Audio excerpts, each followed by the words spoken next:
ಒಬ್ಬ ಮನುಷ್ಯನ ಆಳ್ತಾ ಇರೋದು ಇವತ್ತು ಧರ್ಮನೇ.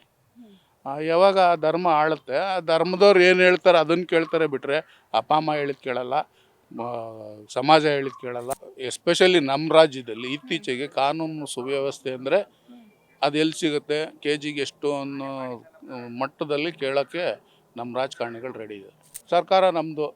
ಸರ್ಕಾರನ ಚುನಾಯಿಸಿದ ಯಾರು? ಜನಗಳನ್ನ ರಕ್ಷಣೆ ಮಾಡಬೇಕು. ಅವರ ರಕ್ಷಣೆಗೆ ನಿಂತಿರೋರ್ಗೂ ರಕ್ಷಣೆ ಕೊಡಬೇಕು ನೀವು. ಸರ್ಕಾರ ನಮ್ಮದು.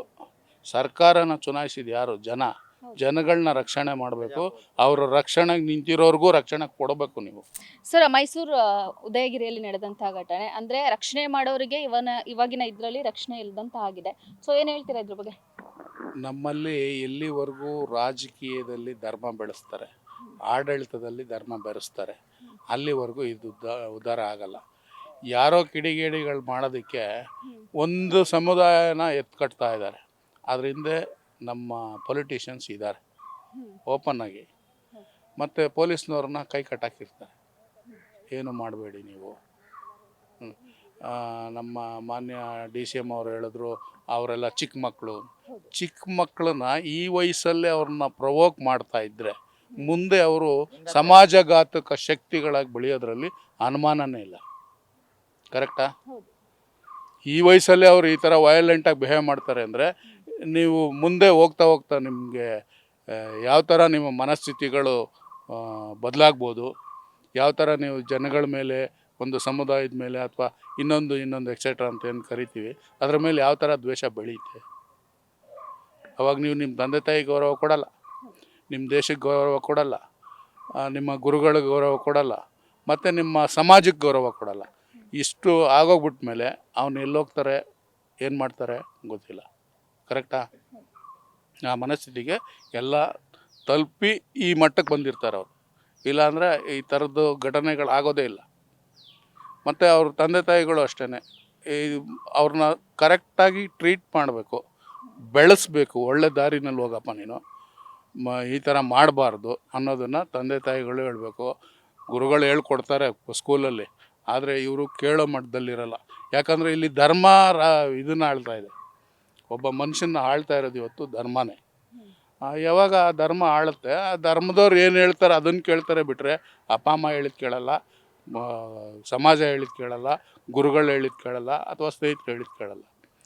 ಅವ್ರಿಗೆ ಅವ್ರ ಗುರು ಏನು ಹೇಳ್ತಾರೆ, ಆ ಧರ್ಮದ ಗುರುಗಳು ಏನು ಹೇಳ್ತಾರೆ ಅದ್ರ ಪ್ರಕಾರ ನಡೀತಾರೆ. ಆ ಮನಸ್ಥಿತಿಗೆ ಈಗ ತಲುಪಿ ಇವತ್ತು ಪೊಲೀಸ್ನವ್ರಿಗೆ ಯಾಕೆ ರಕ್ಷಣೆ ಇಲ್ಲ? ಪೊಲೀಸ್ನವ್ರಿಗೆ ರಕ್ಷಣೆ ಇಲ್ಲ ಅಂತ ನೀವು ಹೇಳಲೇಬೇಡಿ. ಅವ್ರಿಗೆ ಎಲ್ಲ ಪವರ್ಸು ಸರ್ಕಾರ, ಪ್ರಭುತ್ವ ಕೊಟ್ಟಿದೆ, ದೇಶ ಕೊಟ್ಟಿದೆ ಅವ್ರ ಕೈಗೆ. ಅವ್ರ ಯೂನಿಫಾರ್ಮ್ ಕೊಟ್ಟಿದೆ, ಅವ್ರಿಗೆ ವೆಪನ್ಸ್ ಕೊಟ್ಟಿದೆ, ಅವ್ರಿಗೆ ಏನೇನು ಮಾಡಬೇಕು ಅಂತ ಹೇಳಕ್ಕೆ ಕೊಟ್ಟಿದೆ, ಟ್ರೈನಿಂಗ್ ಕೊಟ್ಟಿದ್ದಾರೆ ಅವ್ರಿಗೆ. ಎಂಥ ಪರಿಸ್ಥಿತಿ ಬಂದಾಗ ಯಾವ ಥರ ನಿಭಾಯಿಸಬೇಕು. ನಿಮಗೆ ಮಾತೆತ್ತಿದ್ರೆ ಎಲ್ಲನೂ ಫಾರ್ಮಾಲಿಟೀಸ್. ಇದು ತೊಗೊಂಡಿದ್ಯಾ, ನೀವು ವಾರೆಂಟ್ ತೊಗೊಂಡಿದ್ಯಾ, ಪರ್ಮಿಷನ್ ತೊಗೊಂಡಿದ್ಯಾ, ಇನ್ನೊಂದು ನನ್ನನ್ನು ಯಾವನೋ ಕೊಲ್ಲಕ್ಕೆ ಬರ್ತಾನೆ ಅಂದಾಗ ನಾನು ಪರ್ಮಿಷನ್ ತೊಗೊಂಡು ಇರಪ್ಪ ಪರ್ಮಿಷನ್ ತೊಗೊಂಬರ್ತೀನಿ ನೀನು ಹೊಡೆಯೋಕ್ಕೆ ಅಂತ ಕೇಳೋಕ್ಕಾಗತ್ತಾ? ತಪ್ಪಲ್ವಾ? ಫಸ್ಟು ನಾವು ನಮ್ಮ ಸೇಫ್ಟಿ ನೋಡ್ಕೋಬೇಕು, ಆಮೇಲೆ ಮಿಕ್ಕಿದ್ದು. ನನಗೆ ಸೇಫ್ಟಿ ಇಲ್ಲ ಅಂದಾಗ ಬೇರೆಗಡೆ ಸೇಫ್ಟಿ ಮಾಡೋದೇನು ಅವಶ್ಯಕತೆ ಇದೆ ಅಲ್ವಾ? ನೀನು 4 ಜನ ಬರ್ತಾರೆ ಅಂದರೆ ನಿನ್ನ ಕೈಯಲ್ಲಿ ಎಲ್ಲ ಕೊಟ್ಟಿದೆ. ನಿಮಗೆ ಪವರ್ಸ್ ಕೊಟ್ಟಿದೆ, ವೆಪನ್ಸ್ ಕೊಟ್ಟಿದೆ, ಏನು ಮಾಡಬೇಕು ಅಂತ ಹೇಳೋಕ್ಕೆ ನಿಮಗೆ ಪವರ್ಸ್ ಇದೆ. ಹೌದು ಸರ್, ಅದೇ ಕೊಟ್ಟಿದ್ದಾರೆ, ಬಟ್ ಕೈ ಕಟ್ಟಾಕಿದ್ದಾರೆ, ಯೂಸ್ ಮಾಡಬಾರ್ದಷ್ಟೇ. ಎಲ್ಲನೂ ಕೊಟ್ಬಿಟ್ಟು ನಿಮಗೆ ಏನು ಯೂಸ್ ಮಾಡಬೇಡ ನೀನು ಅಂದರೆ ಏನು ಮಾಡ್ತಾನೆ ಅವನು? Beyond the limits. ಎಲ್ಲೋ ಕೆಲವು ತುಂಬ ಸ್ಟ್ರಿಕ್ಟಾಗಿರೋ ಆಫೀಸರ್ಸು ನಾನು ನೋಡ್ತೀನಿ ನೀವು ಮಾಡಿರಿ ಅಂತ ಅವ್ನ ಕೈ ಕೆಳಗಡೆ ಇರೋರಿಗೆ ಹೇಳ್ತಾರೆ. ಅವ್ರನ್ನೇ ಕಟ್ಟಾಕಿದ್ರೆ ನೀವು ಏನು ಮಾಡ್ತಾರೆ? ಏನು ಮಾಡಲ್ಲ. ಇದು ಇವತ್ತಿನ ನಮ್ಮ ಪರಿಸ್ಥಿತಿ. ಸರ್, ಈ ಹಿಂದೆ ಕೂಡ ಬೆಂಗಳೂರಲ್ಲೂ ನಡೆದಿತ್ತು, DGಹಳ್ಳಿ ಮತ್ತೆ KGಹಳ್ಳಿ ನಡೆದಿತ್ತು, ಶಿವಮೊಗ್ಗ ನಡೆದಿತ್ತು, ನಾಗಮಂಗಲ ನಡೆದಿತ್ತು. ಸೊ ಈಗ ಮೈಸೂರು.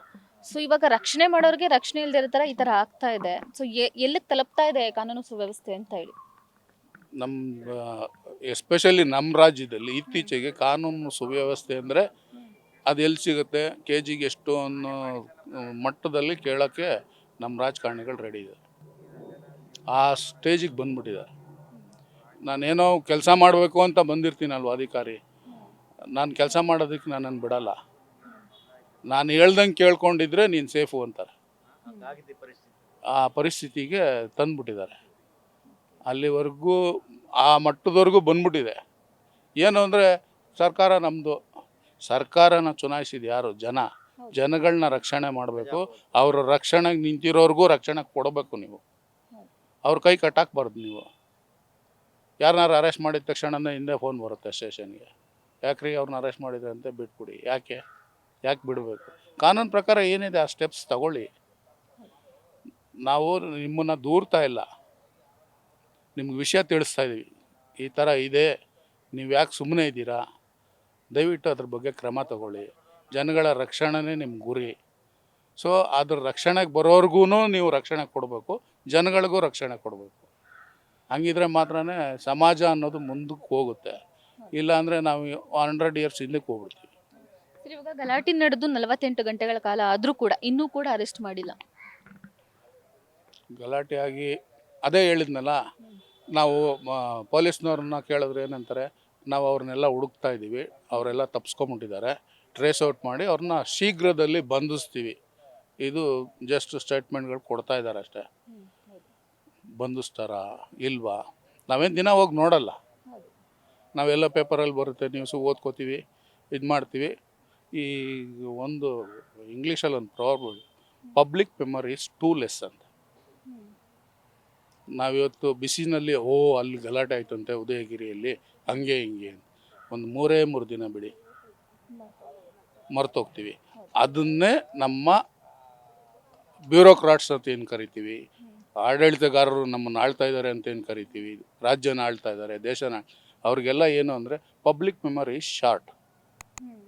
ಸೊ ಇದನ್ನೇ ಅಸ್ತ್ರವಾಗಿ ಬಳಸ್ಕೊಂಡು ಅವರು 4ನೇ ದಿನ ನಾನು ಮಾತಾಡ್ತೀನ, ಪಾಪಿ ಪೇಟ್ಕಾ ಸವಾಲ್, ನಾನು ಬೆಳಿಗ್ಗೆ ಹೋಗ್ತೀನಿ ಕೆಲಸಕ್ಕೆ, ನಾನು ಉದಯಗಿರಿ ಬಗ್ಗೆ ಮಾತಾಡಲ್ಲ. ಕರೆಕ್ಟಾ? ಅದು ಸಮಸ್ಯೆ ಆಗಿದೆ. ತುತ್ತಿನ ಚೀಲ ತುಂಬಿಸೋದು ನಮ್ಮ ದೇಶದಲ್ಲಿ ತುಂಬ ಕಷ್ಟ ಆಗಿದೆ ಇವತ್ತು. ಎಲ್ಲರ ಹತ್ರನೂ ದುಡ್ಡಿಲ್ಲ. ನಾನು ಕೆಲಸ ಮಾಡಿದ್ರೆ ದುಡ್ಡು ಬರುತ್ತೆ, ಅದರಿಂದ ನಾನೇನೋ ಜೀವನ ನಡೆಸ್ತೀನಿ. ನನಗೆ ಇದನ್ನು ಕಟ್ಕೊಂಡು ಏನಾಗಬೇಕು, ಅವತ್ತಿನ ಸಿಚುವೇಶನ್ಗೆ ಅವತ್ತಿನ ಟೈಮ್ಗೆ ನಾನು ಮಾತಾಡ್ತೀನಿ. ಅದು ಬಿಟ್ಟಾದ್ಮೇಲೆ ಮಾರನೇ ದಿವಸ ನಾನು ಕೆಲಸಕ್ಕೆ ಹೋಗಲೇಬೇಕು. ಸರ್, ಇವಾಗ ರಾಜ್ಯದ ರಾಜಕೀಯದ ಪರಿಸ್ಥಿತಿ ಹಾಗೂ ರಾಜ್ಯದ ಕಾನೂನು ವ್ಯವಸ್ಥೆ ಬಗ್ಗೆ ಏನ್ ಅನ್ಸುತ್ತೆ ನಿಮ್ಗೆ? ಎರಡರ ಬಗ್ಗೆ ಒಂದೇ ಮಾತಲ್ಲಿ ಹೇಳೋದಾದ್ರೆ. ನಮ್ಮ ರಾಜ್ಯದ ಕಾನೂನು ವ್ಯವಸ್ಥೆ, ಲಾ ಆ್ಯಂಡ್ ಆರ್ಡರ್ ಅಂತ ಏನು ಕರಿತೀವಿ, ಅದೆಲ್ಲ ಅಫ್ಕೋರ್ಸ್ ಒಂಥರ ಬಿಟ್ಟೋಗ್ಬಿಟ್ಟಿದೆ, ಏನೂ ಇಲ್ಲ ಅಲ್ಲಿ. ನಮ್ಮ ಬ್ಯೂರೋಕ್ರಾಟ್ಸ್ ಎಲ್ಲ, ಹೌದಾ, ಇದ್ರ ಬಗ್ಗೆ ನಾನು ವರದಿ ತರಿಸ್ಕೋತೀನಿ, ಆಮೇಲೆ ಮಾತಾಡ್ತೀನಿ, ಅದ್ರ ಬಗ್ಗೆ ಕ್ರಮ ತಗೊಳಕ್ಕೆ ಹೇಳ್ತೀನಿ, ಇಷ್ಟೇ ಹೇಳ್ತಾರೆ. ಬಿಟ್ಟರೆ ನೀವೇನು ಕ್ರಮ ತಗೊಂಡಿದ್ದೀರ ಅಂತ ನೆಕ್ಸ್ಟ್ರಲ್ಲಿ ಹೇಳ್ತೀರಾ? ಹೇಳಲ್ಲ. ನೀವು ಆ ಸ್ಟೇಜಲ್ಲೇ ನೀವು ಮಾತಾಡ್ತೀರಾ. ನಾನೊಂದು ಪವರಲ್ಲಿ ಪೊಸಿಷನಲ್ಲಿ ಇದ್ದೀನಿ ಅಂದರೆ ನನಗೆಲ್ಲ ಇನ್ಫಾರ್ಮೇಷನ್ನು ಪಿನ್ ಟು ಪಿನ್ ಬರ್ತಾ ಇರುತ್ತೆ. ಅದನ್ನು ಆರ್ಡಿನರಿ ಪರ್ಸನ್ ಹೇಳ್ತಾನೆ ಅಂತಂದರೆ ನಿಮಗೆ ಮಾಹಿತಿ ಇರಲ್ವಾ? ನಿಮ್ಮ ಹತ್ರ ಅದಕ್ಕೆ ಸಂಬಂಧಪಟ್ಟ ಆಫೀಸರ್ಸ್ ಇರಲ್ವಾ? ಅವ್ರು ನಿಮಗೆ ಮಾಹಿತಿ ಕೊಟ್ಟಿರ್ತಾರೆ ತಾನೆ. ಆದರೆ ನೀವು ಪ್ರೆಸ್ ಮುಂದೆ ಏನು ಹೇಳ್ತೀರಾ? ಈ ಥರ ಆಗಿದೆ ಅಂತೆ, ಅದ್ರ ಬಗ್ಗೆ ನಾನು ವರದಿ ತರಿಸ್ಕೊಂಡು ಮುಂದಿನ ಕ್ರಮಕ್ಕೆ ಸೂಚಿಸ್ತೀನಿ ಅಷ್ಟು ಹೇಳ್ತೀರಾ ನೀವು ಅಷ್ಟೇ ಅಲ್ವಾ? ನಾನು ಏನೂ ಇಲ್ಲ, ನಾನು ಅಲ್ಲಿಗೆ ಹೋಗಿಲ್ಲ, ಇದು ಮಾಡಿಲ್ಲ, ಎಲ್ಲ ಇನ್ಫಾರ್ಮೇಷನ್ ನನ್ನ ಹತ್ರ ಇರುತ್ತೆ. ಒಬ್ಬ ಆರ್ಡಿನರಿ ಪರ್ಸನ್ ನಾನು ಅಷ್ಟೇ. ಆದರೆ ನೀವು ಎಲ್ಲನೂ ಇಟ್ಕೊಂಡಿದ್ದೀರಾ, ಎಲ್ಲ ವ್ಯವಸ್ಥೆ, ಎಲ್ಲ ಆಡಳಿತ ವ್ಯವಸ್ಥೆ, ಎಲ್ಲ ಕಂಟ್ರೋಲ್ಸ್ ನಿಮ್ಮ ಹತ್ರ ಇದೆ. ಆದರೂ ನೀವು ಈ ಮಾತುಗಳನ್ನ ಹೇಳ್ತಾ ಇದ್ದೀರಿ. ದಯವಿಟ್ಟು ಇದ್ರ ಬಗ್ಗೆ ಗಮನ ಹರಿಸಿ. ತಪ್ಪಿತಸ್ಥರಿಗೆ ಶಿಕ್ಷೆ ಆಗಲಿ, ಅದು ಯಾರಾದರೂ ಆಗಲಿ, ಯಾವ ಧರ್ಮನೇ ಆಗಲಿ, ಯಾವ ಜಾತಿನೇ ಆಗಲಿ, ಯಾವ ಪವರಲ್ಲೇ ಇರಲಿ, ಅವ್ರಿಗೆ ಶಿಕ್ಷೆ ಕೊಡಬೇಕು, ಕೊಡಿ ಅಷ್ಟೇ. Beat plus Karnataka.